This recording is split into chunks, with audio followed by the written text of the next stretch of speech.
하나님 아버지, 성령님이 우리에게 임재해 주셔서 모든 마음을 위로해 주시고 또 하나님께서 주신 비전을 발견하는 귀한 시간이 되게 해 주옵소서. 하나님 영의 길을 열어주시고 우리의 마음이 옥토가 되게 하시고 하나님 말씀이 잘 뿌려져서 열매를 맺는 옥토의 마음들이 되게 해 주옵소서. 성령님 역사해 주옵소서. 성령님 함께해 주옵소서. 예수님의 이름으로 기도하옵나이다. 아멘. 우리 중국 선교의 역사를 보면 1900년도에 중국에 큰 사건이 있었습니다. 이화단이라고 하는 그런 사건인데, 이때 어떤 일이 있었는가 하면 중국에 있는 선교사들, 중국에 있는 예수 믿는 사람들을 붙잡아서 핍박하고 감옥에 가두고 심지어 죽이기까지 하는 그런 일이 생겼습니다. 그래서 예수 믿는 사람들, 특별히 선교하는 선교사들이 다 산속으로 숨고 335 자기들끼리 모여서 이렇게 생활을 한 적이 있습니다. 얼마나 많은 핍박 가운데 어려움을 당한지 모르죠. 그래서 선교사들이 그 어려움을 믿음이 있어서 사명을 받아서 와서 전했지만 오래되니까 너무너무 힘들었어요. 그래서 산속에 몇 가정의 선교사들이 모여서 살다가 너무 고통이 박해가 심하니까 견디지 못해서 지친 선교사들 중에 글로보라고 하는 선교사의 아내가 있었는데, 이 선교사 아내가 드디어 원망하고 불평하기 시작했습니다. 하나님, 언제까지 이렇게 해야 됩니까? 하나님은 정말로 살아계시기는 한 겁니까? 하나님, 우리가 이렇게 눈물로 기도하는데 하나님은 들으시는 겁니까? 도대체 뭐 하고 계십니까? 하면서 원망과 불평을 쏟아놓으니까 그게 안 그래도 위축되어 있는 선교사들 가정, 또 선교사 가족들이 다 하나같이 공감을 하면서 하나님이 살아계셔? 하나님이 응답하셔? 하나님이 우리의 기도를 들으셔?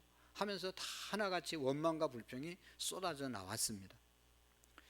여러분, 그러나 그 옆에 있던 게이트라고 하는 유명한 선교사 한 분이 계셨습니다. 이 게이트 선교사는 글로바 선교사의 부인이 원망과 불평을 쏟아놓고 난 다음에 조용히 일어나서 두 손을 높이 들면서 주님을 찬양하기 시작했습니다. 하나님, 우리가 알지 못하는 이성의 영역에 하나님의 섭리가 있음을 믿습니다. 우리는 지금 알지 못해서 이렇게 박해를 받고 이렇게 순교를 당하지만 하나님의 놀라운 섭리가 있을 줄로 믿습니다 하면서 하나님을 찬양하기 시작했습니다. 하나님을 인정하기 시작했습니다. 그런데 놀라운 역사가 일어난 것은 진짜 그렇게 하나님을 찬양하고 하나님을 인정하고 높여드릴 때 그렇게 중국 당국이 선교사들을 핍박하고 힘들게 하고 복음을 전하지 못하게 했는데 그것이 싹 없어지고 선교할 수 있게 되고 교회가 부흥하게 되고 많은 사람들이 예수님을 믿는 역사가 일어나게 되었다는 것입니다. 진심으로 믿음이 있었던 이 선교사가 그럼에도 불구하고 하나님을 찬양하고 그럼에도 불구하고 하나님을 인정하고 핍박 가운데서도 하나님을 높여드릴 때 성령님이 역사하셔서 중국의 핍박이 멈춰지게 되었고 복음을 더 활성화할 수 있는 그런 계기가 되었다는 것입니다. 여러분, 하나님의 성령이 역사하시면 우리가 상상할 수 없는 일들이 일어납니다. 하나님의 성령이 역사하시면 우리가 할 수 없는 일들 하나님이 역사하시면 쉽게 해결되는 것입니다. 어떻게 그 중국의 엄청난 그 정부에 맞서서 기독교인들이 선교사들이 대항할 수 있겠어요? 그러나 기도했을 때 하나님의 성령께서 역사하셔서 그 핍박이 멈춰지게 하시고 교회가 더욱더 부흥하고 자유롭게 신앙생활 하게 된 줄로 믿습니다. 여러분, 오늘 읽은 이 성경 말씀 사도행전 1장 1절의 말씀에 보면 이 사도행전을 기록한 사람은 누가라는 예수님의 제자였죠. 누가는 두 가지 성경을 썼는데 한 거는 누가복음을 썼습니다. 이 누가복음에는 예수님의 탄생과 예수님이 이 땅에 오셔서 가르친 사역과 예수님이 십자가에서 죽으시고 부활하신 것까지 누가복음에 자세히 기록했습니다. 그리고 이어서 예수님이 성천하시면서 제자들에게 말씀하시고 예수님이 말씀하신 그것을 붙잡고 지켜서 교회가 시작됐는데 성령이 임하고 난 다음에 교회가 시작됐는데 그때 일어났던 성령의 역사를 기록한 것, 교회의 역사를 기록한 것이 바로 사도행전입니다. 예수님께서 십자가에 죽으시고 3일 만에 부활하시고 40일 동안 제자들과 함께 있으면서 말씀을 계속 가르치다가 하늘로 성천하셨잖아요. 성천하시기 직전에 오늘 1장 4절의 말씀을 제자들에게 주고 있습니다. 너희들은 예루살렘을 떠나지 말고 아버지의 약속하신 것을 기다리라. 너희들은 예루살렘을 떠나지 말고 하나님 아버지가 약속하신 그것을 받을 때까지 기다리라고 말씀하고 있습니다. 아버지가 약속한 것, 그게 뭐예요? 그 5절의 말씀에 보면 요한은 물로 세례를 베풀었으나 몇 날이 못 되어 너희는 성령으로 세례를 받게 될 것이다 라고 말씀하고 있습니다. 전에는 물 세례를 받았지만 이제는 하나님이 주신 직접 성령의 세례를 받게 될 것이다. 그 약속을 붙잡고 예루살렘을 떠나지 말고 이 약속을 받기 위해서 기다리라고 말씀하고 있습니다. 여러분, 성령 세례라고 하는 것은 성령의 충만함을 받는 것을 말하는 것입니다.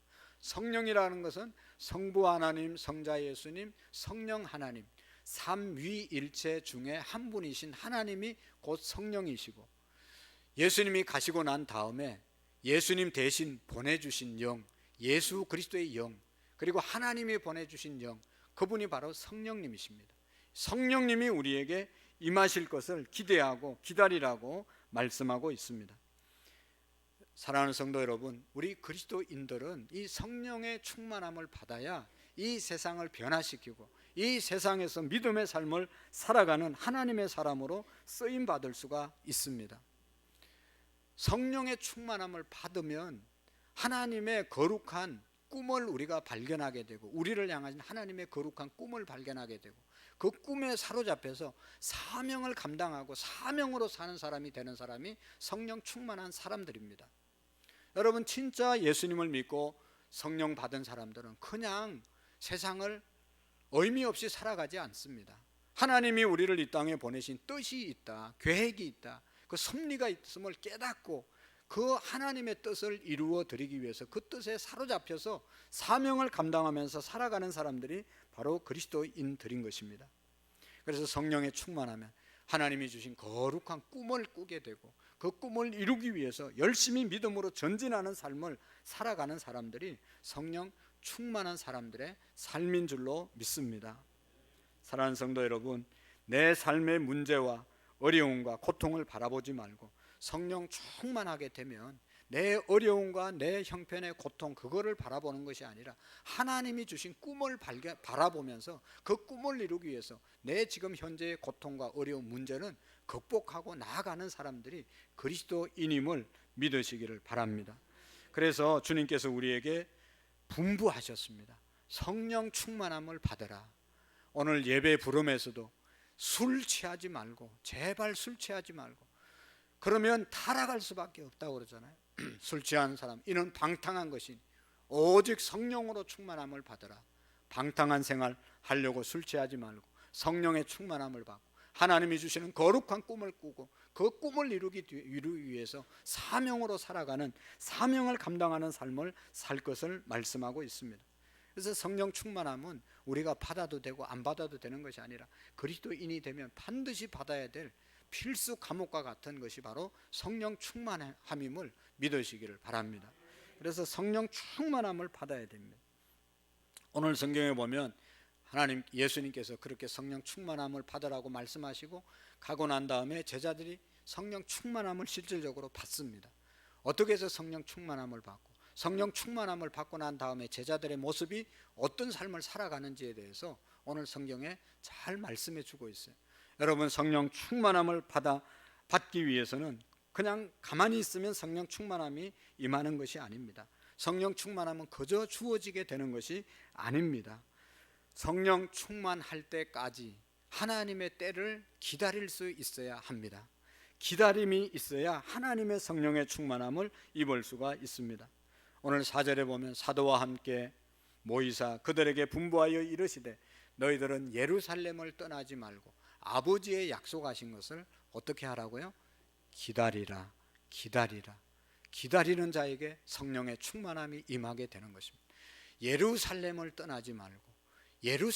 떠나지 말고 아버지의 약속하신 성령을 기다릴 때 충만함을 입을 수 있다는 것이죠.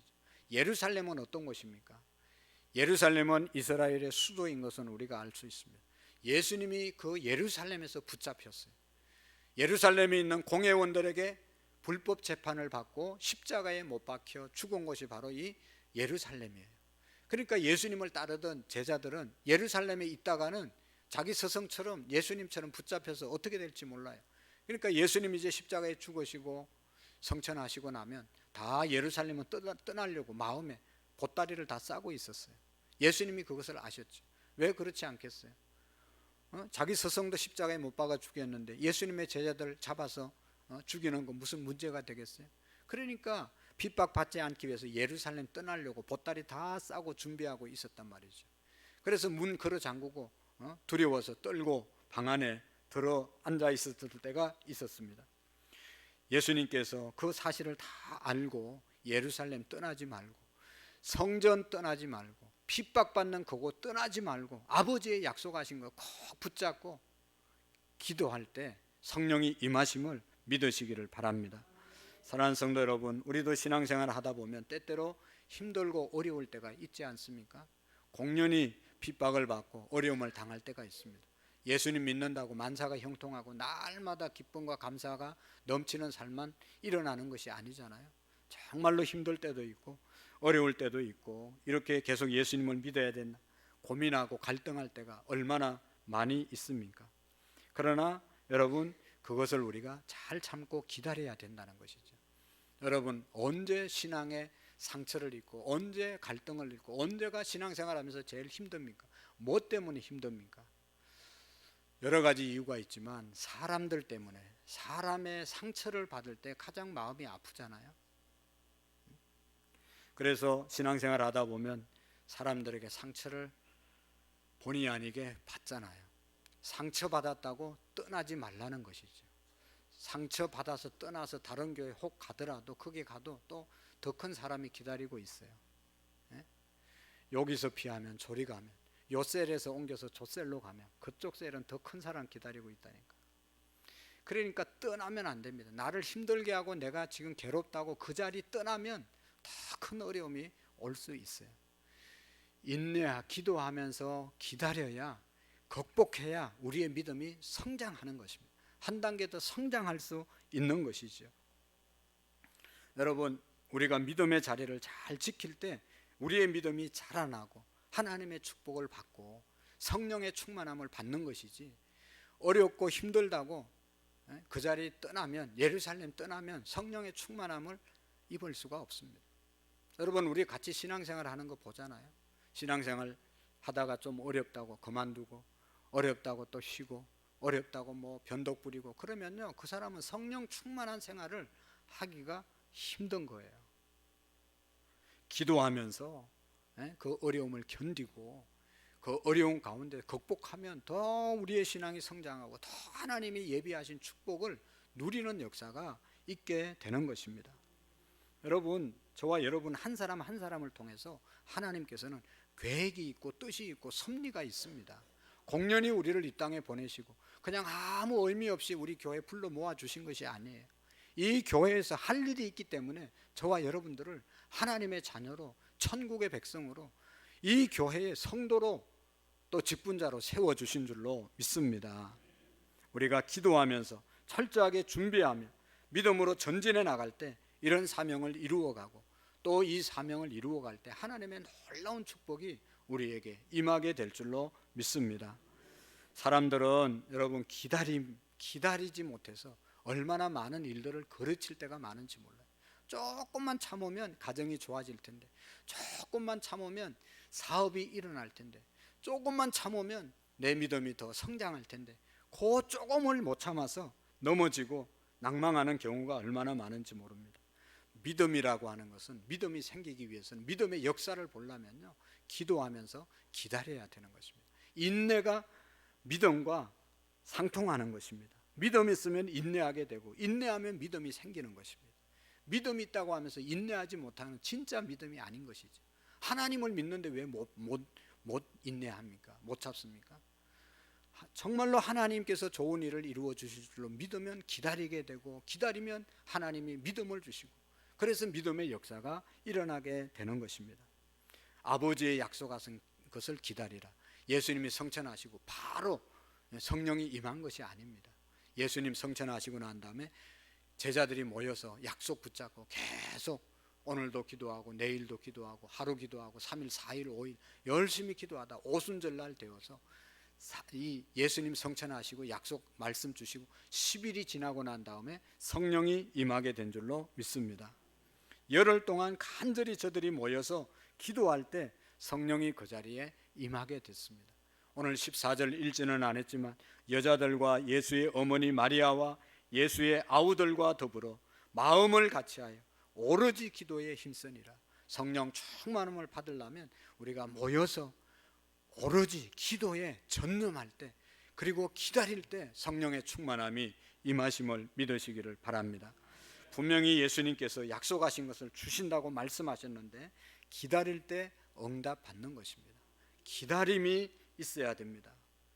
마음을 모아서 오로지 기도하기에 힘쓰는 사람들 통해서 하나님의 역사가 이루어지는 거죠. 우리가 왜 기다리지 못합니까? 기다림이 힘든 것이죠. 기다리는 일이 어려운 것입니다. 문제가 있으면 해결되지 않으면 그냥 1시간 10분 1분이 너무너무 괴롭고 길게 느껴지죠. 그래서 기다리지 못하는 사람들이 많은데 여러분 기다리기가 쉬운 일이 결코 아닙니다. 그래서 기다리는 것은 너무 소중한 것이죠. 예를 들어서 결혼하고 정상적인 가정, 특별한 계획이 없으면 결혼을 했으면 자녀가 생기는 것이 정상이고 또 자녀를 얻기 위해서 기대하는 마음들이 다 있죠. 그런데 결혼하고도 자녀가 생기지 않으면 점점 마음이 초조하게 되고 기다림의 시간들이 길어지는 거죠. 그래도 기다려야 자녀를 얻을 수 있는 것이죠. 우리 성도들의 가정도 보면 어떤 가정 정말로 결혼한 지 5, 6년 됐는데 4, 5년 됐는데 자녀를 기다리는데 안 생기니까 하나님 앞에 기도하면서 기다리고 일천번제를 드리면서 기다릴 때 하나님께서 응답해 주셨습니다. 또 우리 2부 예배 드리고 갔던 성경 공부하시는 그룹에 자녀 결혼했는데 4, 5년 됐는데 아이가 안 생겨서 기도 제목을 처음 시작할 때 내놓았어요. 생각날 때마다 기도해 드리고. 근데 지난주에 목요일날 모였는데 얼굴이 그냥 활짝 펴가지고 그냥 얼마나 좋아가지고 오셨어요. 그래서 뭐 좋은 일이 있냐고 물으니까 이제 아들이 자녀를 가졌다는 거예요. 임신을 했다는 거예요. 할렐루야. 아멘 좀 하시면 안 되겠어요? 네. 하나님이 주셨다고. 오늘 아마 뭐 저 뒤에서 막 헌금 봉투에 물을 막 집어넣더라고. 아마도 헌금하고 간 것 같아요. 말은 내가 확인은 안 해봤지만 얼마나 감사하네. 자녀 안 생긴다고 막 그렇게 할 필요가 없어요. 기도하고 기다리면 하나님이 주시는 겁니다. 하나님의 때에 주시는 것입니다. 여러분 모든 일이 그런 것 아니겠어요? 여러분 기도하고 참고 기다리면 하나님의 역사가 일어납니다. 기도하고 기다리면 응답의 역사가 있습니다. 우리가 기도하고 기다리면 하나님의 기적이 일어나게 될 줄로 믿습니다. 기다릴 때 꼭 기억해야 합니다. 아무것도 하지 않고 기다리면 아무런 역사가 일어나지 않습니다. 그러나 분명한 믿음과 목적을 가지고 하나님께 매달리고 두 번째로는 내가 해야 할 일들 지금 맡겨진 일들 그 일을 이루기 위해서 노력하면 반드시 하나님은 그 일을 성령의 역사로 이루어 주실 줄로 믿습니다.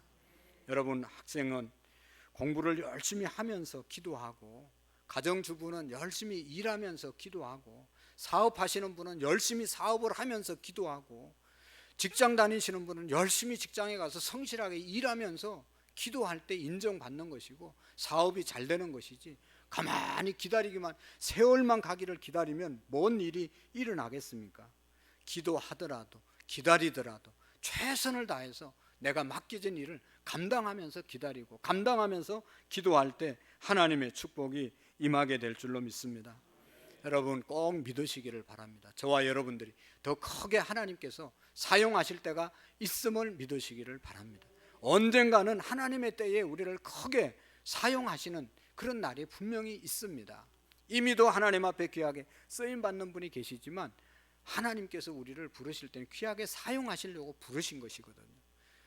하나님 앞에 귀하게 쓰임받기 위해서는 기도할 뿐만 아니라 지금 내가 맡겨진 자리에서 열심히 해야, 성실하게 해야 하나님의 역사를 경험할 수 있게 되는 것이지요. 하나님의 위대하게 쓰임받게 되기 위해서는 하나님의 때에 쓰임받게 될 텐데 그때를 우리가 준비하면서 기다려야 된다라고 하는 것입니다. 하나님의 때가 되면 하나님은 하늘문을 여시고 우리를 축복해 주시는 놀라운 역사가 있음을 믿으시기를 바랍니다.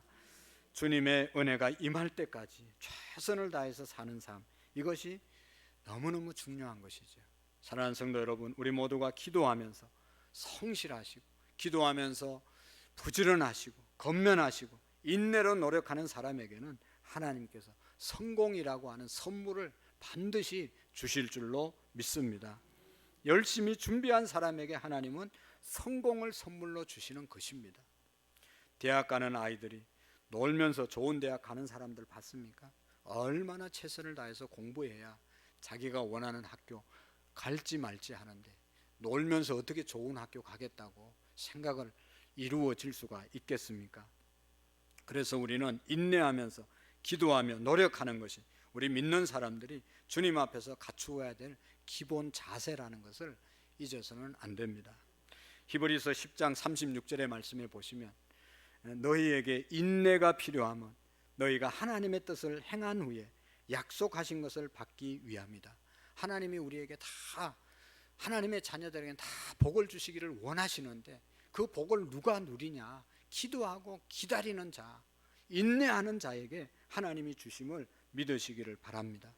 돌아보면 하나님의 때에 하나님께서는 가장 아름다운 곳으로, 가장 좋은 곳으로 우리에게 주심을 주시는 분이심을 믿으시기를 바랍니다. 그 시간이 내가 생각할 때 길고 초조하지만 답답하지만 그러나 반드시 하나님의 때가 이루어지는 것입니다. 그래서 우리 믿는 사람들은 이 말씀을 꼭 기억하셔야 됩니다. 로마서 8장 28절 하나님을 사랑하는 자, 하나님을 사랑하는 자, 그 뜻대로 부르심을 입은 자들에게는 모든 것이 합력하여 선을 이루느니라. 하나님을 내가 사랑하면, 하나님이 우리를 부르셨으면 하나님의 때에 모든 것이 합력하여 선을 이루게 될 줄로 믿습니다. 그동안 잘되지 않고 어려움이 다가오고 실수를 반복하고 실패의 경험이 있고 많은 상처와 고통, 괴로움이 있다 하더라도 이 모든 것들이 잘 어우러져서 언젠가는 하나님만 사랑하면 하나님께서 이 모든 것을 선한 결과, 좋은 결과, 축복의 결과로 채워주실 줄로 믿습니다. 그래서 우리 그리스도인들에게는 실패가 아닙니다. 실패는 시련이 있을 뿐인 것이지 성공으로 더 좋은 곳으로 나가기 위한 하나의 과정임을 우리가 믿으셔야 합니다. 실패와 절망은 더 나은 미래를 향한 하나님의 과정임을 우리가 기억해야 합니다. 그래서 절대로 포기하지 말고 기도하면서 기다리는 우리의 믿음이 되시기를 바랍니다. 그럴 때 성령 충만해서 하나님 앞에 존귀하게 쓰임 받는 것이죠. 여러분 생각해 보세요. 이곳에서 마음에 안 든다고 어디 다른 데 옮기면 뭐 잘 될 것 같습니까? 천만의 말씀입니다. 내가 하나님의 약속을 믿고 하나님의 약속을 믿는 사람은 기도하면서 기다릴 때 이곳에서 존귀하게 쓰임을 받는 거예요. 여러분 그런 사람들이 기다리다가 제자들이 다 성령 충만함을 받는 광경이 사도행전 2장 1절 말씀부터 4절 말씀까지 나오지요. 오순절 날이 되었습니다. 그들이 다 같이 한 곳에 모여서 열심히 예수님 약속 붙잡고 기도하다가 호련히 하늘로부터 급하고 강한 바람 같은 소리가 일어나고 사람들 위에 하나님의 불이 혀에 다 임해서 혀가 불이 갈라지는, 그래서 다른 각자 모인 사람들 다른 자기의 말로 다 말했지만 다 통하게 되는 방언의 역사가 일어나게 되었습니다. 우리가 뜨겁게 기도할 때 이런 성령의 체험이 임하게 되고 불이 혀같이 갈라지는 역사가 사람들 머리 위에 다 임해서 성령 충만함을 경험하게 되었습니다. 그리고 그들이 그곳에서 끝난 것이 아니라 나아가서 복음, 예수님 부활, 십자가 전했을 때 수많은 사람들이 베드로가 외쳤을 때 하루에 3,000명씩 5,000명씩 돌아오는 역사가 일어나게 된 것이죠. 사람의 힘으로 어떻게 그게 가능하겠어요? 베드로도 예수님 모른다고 3번 부인하고 도망쳤던 사람인데 성령 체험하고 난 다음, 성령 충만함을 받고 난 다음에 나가서 담대하게 복음을 전거했을 때 사람들이 저거 무식한 어부 베드로 아니었냐, 그런데 어떻게 저런 말을 할 수 있냐, 그러면서 놀라서 다 베드로의 말이 믿어지고 돌아오는 역사가 있게 되었다고 말씀하고 있습니다. 아무리 예수님 믿으라고 전하고 설득해도 듣지도 않았던 사람들이, 성령 충만한 사람들이 나가서 전하니까 놀라운 역사가, 변화의 역사가 일어난 줄로 믿습니다. 그런 거로 여러분, 우리 모두도, 우리 교회도 반드시 성령의 충만함을 받아야 합니다. 내 힘과 능력으로는 한계가 있고 도저히 주의 일들을 감당할 수가 없습니다. 쉽게 좌절하고 낙심할 수밖에 없습니다. 그러나 성령의 충만함을 받으면, 주님과 동행하면 주님의 능력이 우리에게 임하고 불가능을 가능케 하는 역사가, 절망을 희망으로 바꾸는 역사가 성령 충만한 사람에게 있음을 믿으시기를 바랍니다.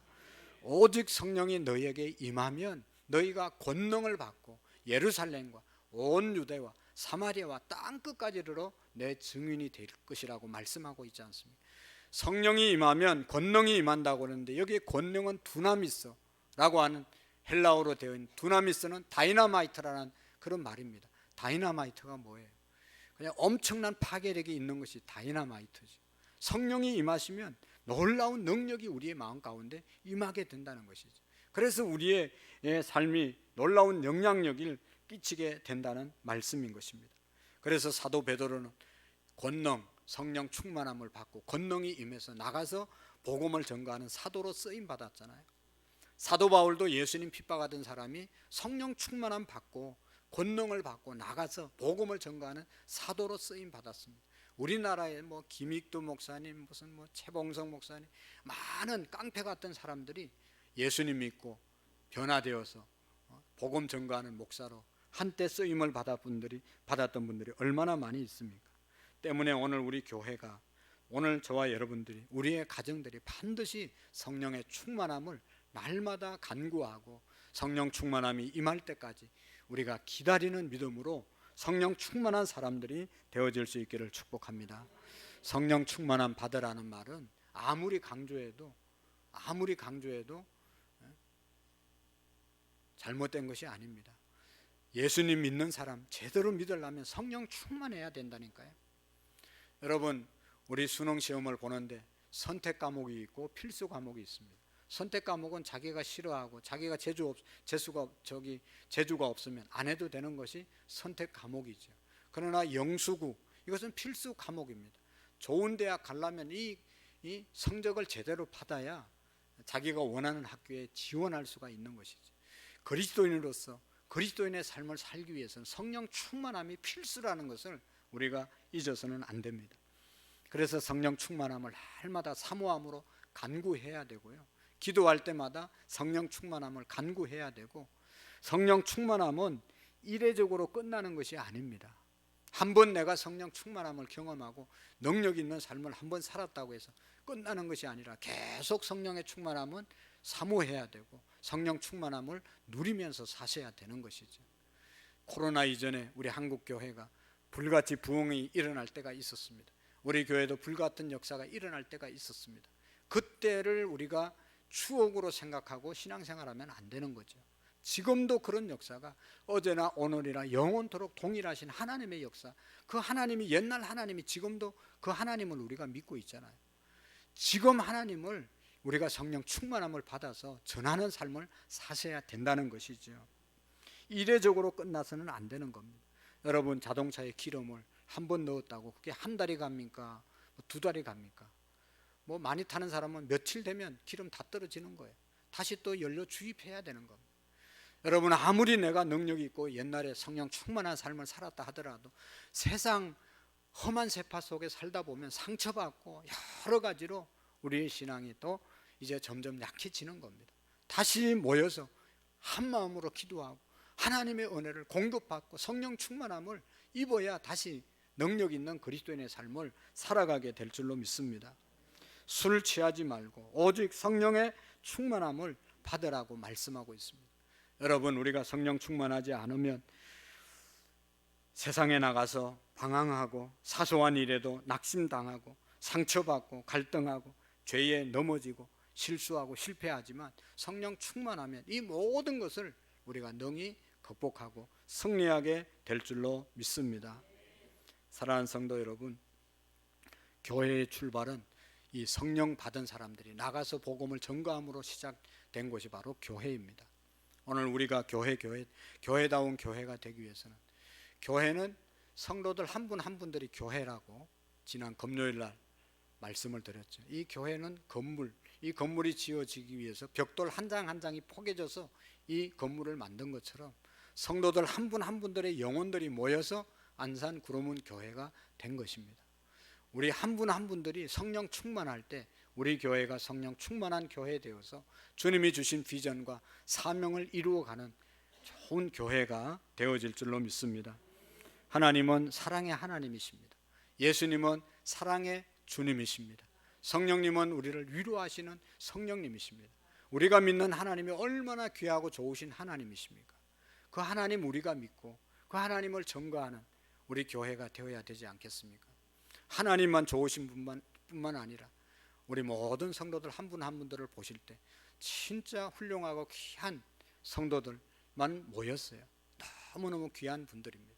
우리가 하나님 자랑하고 성도들 자랑하고 성도들이 모인, 좋은 성도들이 모인 곳이 바로 우리 교회예요.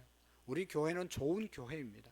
예수님 자랑하고 하나님 자랑하고 성도들, 장로님들 자랑하고, 할렐루야.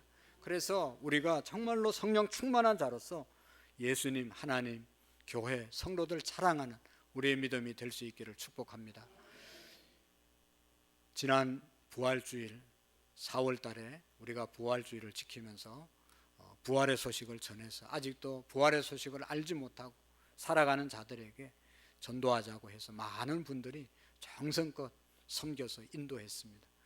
6월 16일 이제 한 달 남았는데 우리가 열심히 섬겨서 정말로 교회를 이 땅에 세우신 하나님이 가장 기뻐하는 일, 주님이 오신 이유, 그것이 바로 복음을 전가하기 위해서 여러분, 주님이 이 땅에 오셨고 영혼 살리라고 이 교회를 하나님이 축복하셨어요. 얼마나 축복된 교회입니까? 여러분, 이곳에서 우리가 하나님의 축복 계속 받기 위해서는 하나님이 기뻐하시는 일, 하나님의 뜻을 이루어 드리는 영혼 구원의 일에 힘써야 될 줄로 믿습니다. 그래서 저와 여러분들이 모두가 기쁜 마음으로 영혼 구원에 함께 동참하는, 그래서 하나님께 더 존귀하게 쓰임받는 우리 모두가 될 수 있기를 축복합니다. 기도하시겠습니다.